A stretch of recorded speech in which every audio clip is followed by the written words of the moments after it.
دن کے 11 بجے ہیں۔ السلام علیکم، یہ ریڈیو پاکستان ہے۔ عبد القدیر سے خبریں سنیے۔ اہم خبروں کا خلاصہ۔ وزیر اعظم نے کہا ہے کہ حکومت نے برآمدات پر مبنی صنعتوں کے قیام کے لیے خصوصی اقتصادی زونز میں سرمایہ کاری بڑھانے پر توجہ مرکوز کر رکھی ہے۔ منصوبہ بندی کے وزیر نے سرکاری شعبے کے ترقیاتی منصوبوں کی نگرانی کے لیے سیٹلائٹ ٹیکنالوجی بروئے کار لانے پر زور دیا ہے۔ قومی رحمت للعالمین اتھارٹی کانفرنس کل اسلام آباد میں ہوگی۔ یمن کے وسطی شہر مارب کے نواح میں گزشتہ روز سرکاری فورسز کے درمیان شدید جھڑپوں میں کم از کم 100 حوثی باغی ہلاک ہو گئے ہیں۔ خبریں اب تفصیل کے ساتھ۔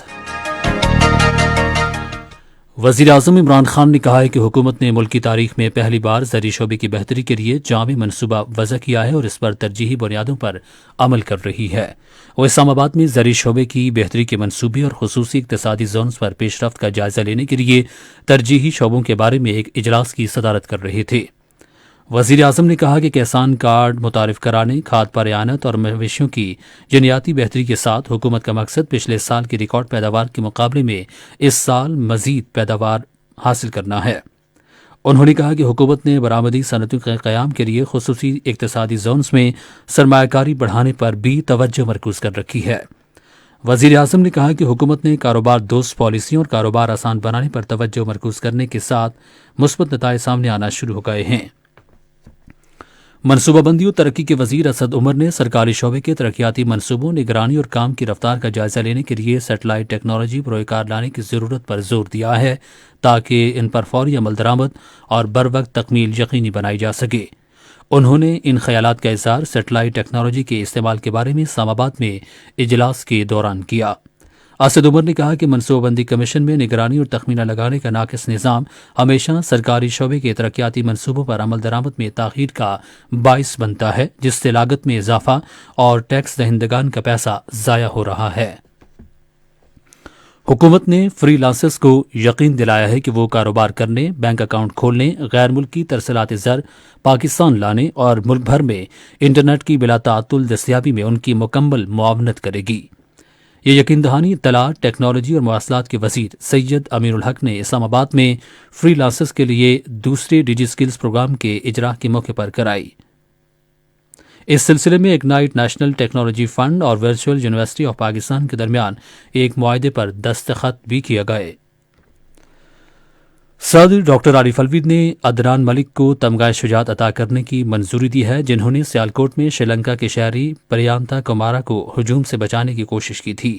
عدنان ملک کو اگلے سال 23 مارچ کو تمغہ شجاعت سے نوازا جائے گا۔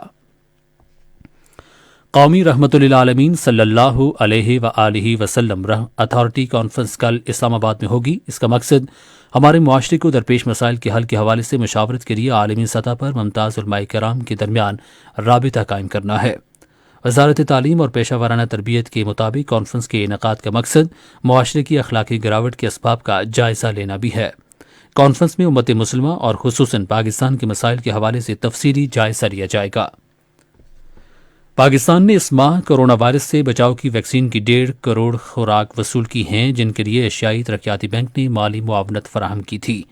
ایشیائی ترقیاتی بینک کی پاکستان شاخ نے اپنے ٹویٹر ہینڈل پر کہا کہ بینک کی $50 کروڑ امداد کا مقصد پاکستان کے 3.5 کروڑ افراد سے زائد افراد کو ویکسین لگانے کی غرض سے ویکسین کی 7.5 کروڑ خوراکیں، حفاظتی باکسز اور سرنجیں خریدنے کے تعاون فراہم کرنا ہے۔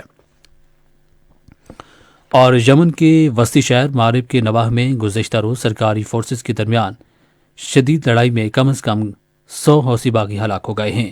عرب اتحاد کے جنگی طیاروں کی مدد سے یمن کی سرکاری فوج اور قبائلی جنگجوؤں نے مارب کے جنوب میں واقع حوثیوں کے ٹھکانوں پر حملے کیے تاکہ انہیں تصویراتی اہمیت کے حامل مقامات سے پسپا کیا جا سکے۔ اسی کے ساتھ خبریں ختم ہوئیں۔ مزید خبروں اور تجزیوں کے لیے ہماری ویب سائٹ ہے radio.gov.pk اور فیس بک کے link Radio Pakistan News official پر براہ راست ویڈیو سٹریمنگ بھی ملاحظہ کیجیے۔